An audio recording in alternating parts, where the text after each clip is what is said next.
All right, next we're going to take a look at some word problems. We're going to see when we're doing examples with trig. All right, so I broke us up into 4 different word problems we might see. And let's take a look at this first one in the top left. So you might see a problem where it says, okay, we have a ladder and we lay it against a wall, and we know the distance between the ladder or the base of the ladder and the wall is 12 feet. So you might see this picture, or you might have to draw the picture yourself. But regardless, that distance between the base of the ladder and the wall is 12 feet. And maybe they give us some other information like the angle between the ground and the ladder is 50 degrees. So that's our angle of elevation. Okay. You know this is a right angle. So obviously our hypotenuse is going to be the ladder in this case.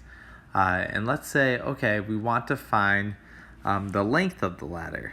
Okay, we want to know how big of a ladder we need to actually have it 12 feet away from our wall and 50 degrees at that angle. Okay, so if we go ahead and set this up, we know that we have to use a trig function, so we're going to identify the rest of the sides.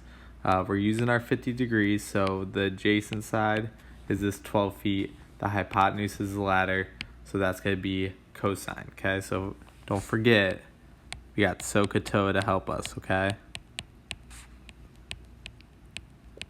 So with adjacent hypotenuse, we're going to go ahead and use cosine. So cosine of 50 equals 12 over L, because we're trying to find what that L is, okay?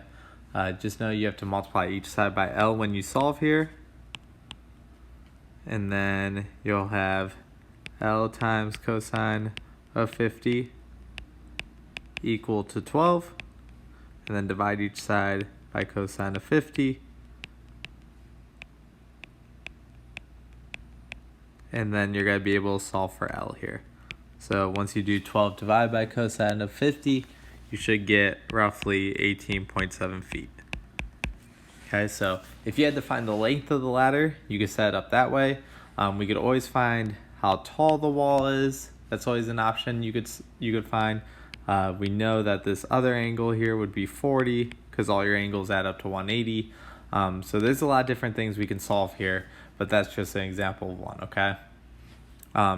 This example to the right here, we're going to go ahead and say that this guy, let's just call him Stan, the stick figure, okay? Stan is flying a kite, all right? We know that the string is 100 feet. And we want to find how high up the kite actually is. Okay, so we're trying to find this height. We know that his angle of elevation, again, so there's that word coming back to us, is 25 degrees. So we know that, okay? Just pretend that's given to us in the word problem.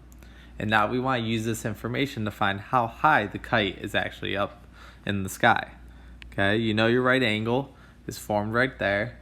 And then we're going to go ahead and use one of our symbols again here to find what the height actually is up in the sky. So first step again is to label the sides. This is opposite.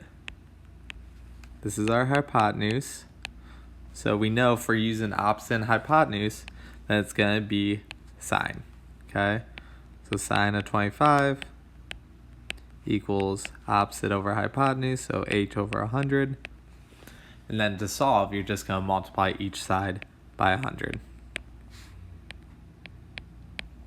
Okay, so then you would have h equals 100 times sine of 25. So in this case, it'll just be 42.3 feet. Perfect. So we know how to go that way, but let's talk about one problem where we have to find the inverse now. Okay, so let's say we have a ramp here, and we're trying to find what angle the ramp's going up. So it could be a ramp. I think on your homework you have an example with the stairs, right? So you're going to find that angle that the stairs go up or this ramp goes up, okay? I think the stairs, they have a stair looking like that, but you could always flip your triangle. So instead of it giving us, okay, the stair is 10 feet tall and 12 feet wide, or 10 inches and 12 inches, sorry, you know that those lengths correlate to the same in this triangle, right? So it tells you this triangle up top is 10 inches and 12 inches. Then that means you know that this also has to be 12 inches because we already know that width. And the height has to be 10 inches. Okay? I don't want to do the exact same problem as us, so I'm just going to change some numbers around. So instead of 10 and 12, let's go ahead and use, I don't know, 50 and 20. Okay, so we'll go ahead and use some different numbers here. But that's how you are going to set it up, okay? And then from there, you just want to label your sides. So it looks like this is going to be the opposite. Go ahead and use a different color here. This is the opposite, and this is the adjacent to the angle. Okay, so if you're using opposite and adjacent, we want tan of theta equal to 50 over 20. And remember, to solve for theta, you just do the inverse tangent on both sides, okay? So when we do it on both sides, it cancels on the left, but still on the right. Inverse tangent of 50 over 20.